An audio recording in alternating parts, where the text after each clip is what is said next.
Este ano, eleitores de mais de 5.500 municípios vão às urnas para escolher os prefeitos, vice-prefeitos e vereadores das cidades. E vão usar novamente a urna eletrônica para votar. Para garantir uma melhoria contínua desse processo, a Justiça Eleitoral vai realizar este ano o terceiro teste público de segurança do sistema eletrônico de votação. E para falar sobre esse assunto, nós temos aqui no estúdio hoje o secretário de Tecnologia de Eleições do Tribunal Superior Eleitoral, Giuseppe Giannino. Boa tarde, secretário. Boa tarde. Eu gostaria que o senhor explicasse para a gente como é que funciona, esse teste público para as pessoas que estão em casa e ouvem falar de teste público, mas não sabem como é que funciona, quem são as pessoas que participam dele. Bem, antes de mais nada, é importante ressaltar que esse é um evento inédito no mundo. Não há registro que nenhum país abra os seus sistemas eleitorais, sejam eles informatizados ou não, para que potenciais hackers venham tentar quebrar os seus dispositivos de segurança. E esse evento está aberto para todo cidadão brasileiro acima de 18 anos, que se encontre em condições e se considere em condições de atuar, possam interagir como investigadores. Quer dizer, a própria Justiça Eleitoral chama essas pessoas que estão acostumadas conhecem muito bem os sistemas eleitorais, os sistemas tecnológicos e sabem como burlá-lo para poder tentar burlar a urna eletrônica, é isso? Sim, existe hoje uma resolução que cria a obrigatoriedade da Justiça Eleitoral em realização desses testes, se publica um edital, se abre um período de pré-inscrições, onde o cidadão faz uma pré-inscrição. A partir dessa pré-inscrição, ele participa em palestras para ter conhecimento do sistema eleitoral brasileiro, analisa os programas, os códigos, apresenta um plano de teste e, por fim, realiza as suas estratégias no sentido de tentar burlar os dispositivos de segurança, tentando implementar fraudes, como quebra de sigilo do voto ou modificação de qualquer informação, mais precisamente a modificação dos votos. Esse é o terceiro teste, correto? Sim, nós realizamos o primeiro em 2009, o segundo em 2012 e agora nós estamos na terceira edição, por meio aí baseado pela resolução 23444 de 2015, que cria a obrigatoriedade dos testes públicos de segurança sempre antes das eleições. Por que em 2014 não teve? Em 2014, primeiro os testes eram feitos por iniciativa do próprio Tribunal Superior Eleitoral. Era um ato discricionário do Tribunal Superior Eleitoral. No ano de 2014, nas eleições de 2014, no ano de 2013 e 2014, nós tivemos 3 gestões, 3 presidentes. Isso prejudicou um planejamento que precisa ser feito a médio prazo para a realização do evento tão complexo quanto é o teste público de segurança. Nessas 2 edições anteriores, em alguma vez houve alguém que conseguisse burlar esse sistema? Teve alguma falha detectada? O primeiro, cabe ressaltar que o teste não é um desafio, não é um concurso.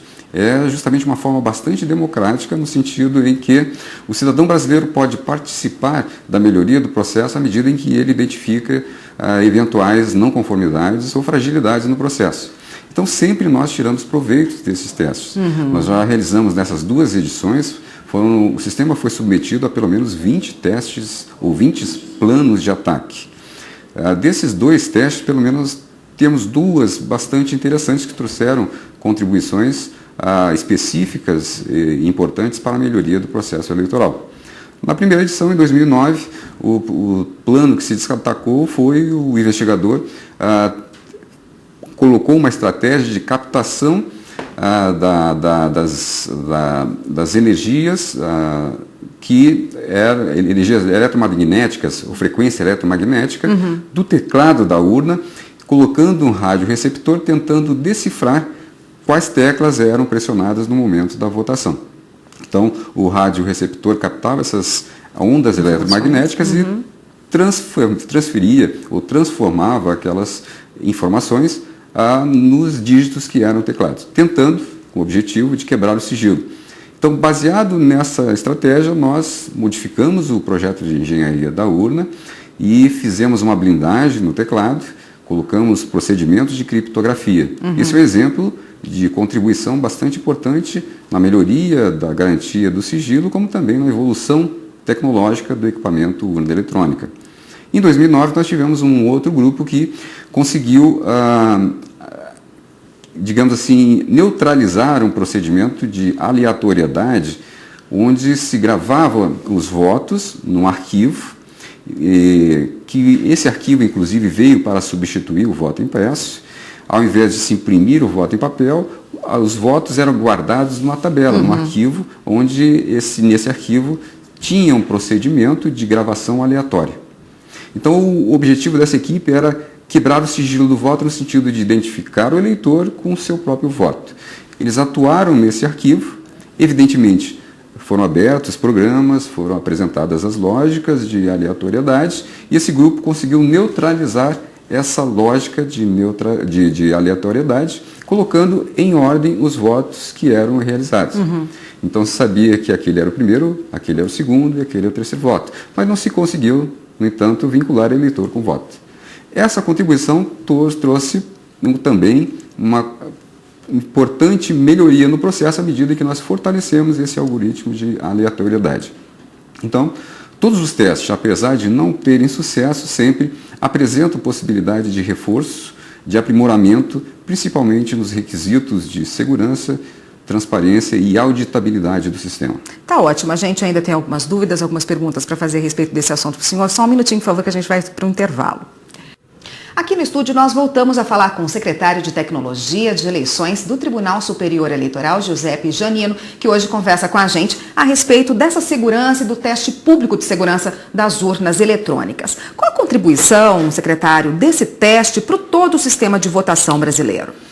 É uma contribuição muito importante, porque abre as fronteiras, digamos assim, da área técnica, do grupo técnico que desenvolve as soluções tecnológicas, para que a população, de uma forma geral, possa dar sua contribuição. Os investigadores provêm das universidades, de instituições especialistas, o cidadão comum, todos aqueles que têm condição efetiva de verificar e testar os dispositivos de segurança, têm essa oportunidade e as contribuições são bastante efetivas. Essa semana está sendo feita a lacração das urnas eletrônicas, né? Como funciona essa lacração? Para que serve exatamente?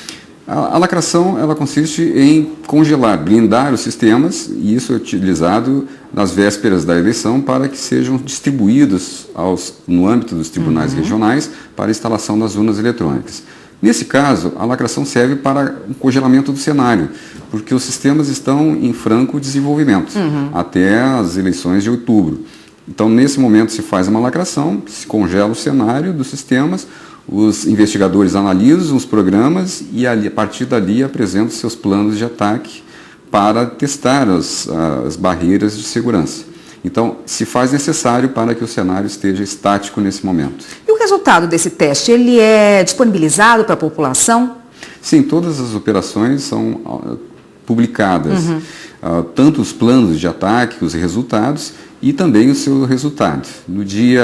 Os planos serão executados no dia 8, 9 e 10 de março.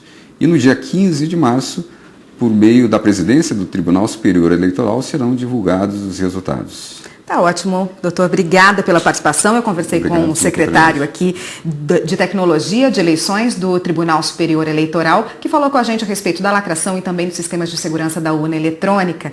Obrigada pela participação. Muito Até uma obrigado próxima. pelo convite.